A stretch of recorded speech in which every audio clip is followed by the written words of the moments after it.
Drama serial Raja Rani के next आने वाले एपिसोड में आप लोगों को दिखाया जाएगा। इस बार तो जावियार अब डायरेक्ट रानी के घर जाता है, क्योंकि जावियार के पास कोई भी और साफ रास्ता नहीं, सिर्फ और सिर्फ रानी के अलावा जावियार का वालिद अब नहीं रहा, जिसे वो बहुत ज़्यादा मोहब्बत करता था। जावियार को बहुत जल्द अब इस बात का अंदाज़ा हो जाएगा कि मेरे दुश्मन कोई और नहीं बल्कि मेरे दुश्मन मेरे अपने हैं, मेरे दुश्मन मेरे घर वाले ही हैं। ये सब कुछ कौन बताएगा जावियार को, ये सवाल तो उठता है, लेकिन बहुत जल्द रानी सब कुछ जावियार को बताएगा। अब दूसरी तरफ एक और मोड़ आ ही चुका है जावियार के सामने। जावियार के सामने अब वो हकीकत बहुत जल्द खुलने वाला है, जिसको सबसे बेसब्री से इंतज़ार कर रहे थे। अब रानी की बहन अब साफ साफ कह ही देती है, देखो जावियार आप कैसे हो।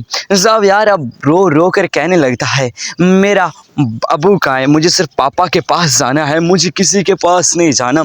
आखिरकार रानी के बहन के आवाज़ में यह आवाज़ आ ही जाती है। वो कहने लगती है, देखो जावियार आपका पापा नहीं रहा। इतने में रानी आ ही जाती है। जावियार ज़ोर ज़ोर से रोने लगता है और कहने लगता है, नहीं नहीं ऐसा नहीं हो सकता, मुझे पापा के पास जाना है।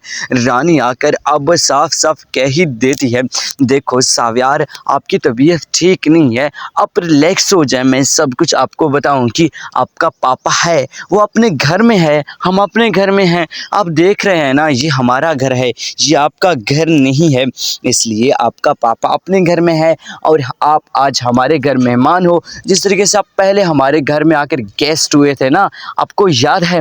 ये सब कुछ सुनकर अब जावियार तो कुछ खामोश हो जाता है, लेकिन जब जावियार का तबीयत ठीक हो जाएगा तो जावियार किसी के काबू में बिल्कुल भी नहीं आएगा। वो सबके सामने साफ साफ पापा पापा चलाएगा और अब रानी के पास कोई भी साफ रास्ता नहीं है और रानी के अलावा कोई भी ऐसा शख्स भी नहीं है जो जावियार को सही तरीके से संभाल सके। सिर्फ वाहिद रानी ही है जो जावियार को संभाल सकती है और जावियार का अच्छे तरीके से ख्याल भी कर सकती है। इसलिए इस बार जावियार और रानी के दरमियान मोहब्बत भी हो जाता है।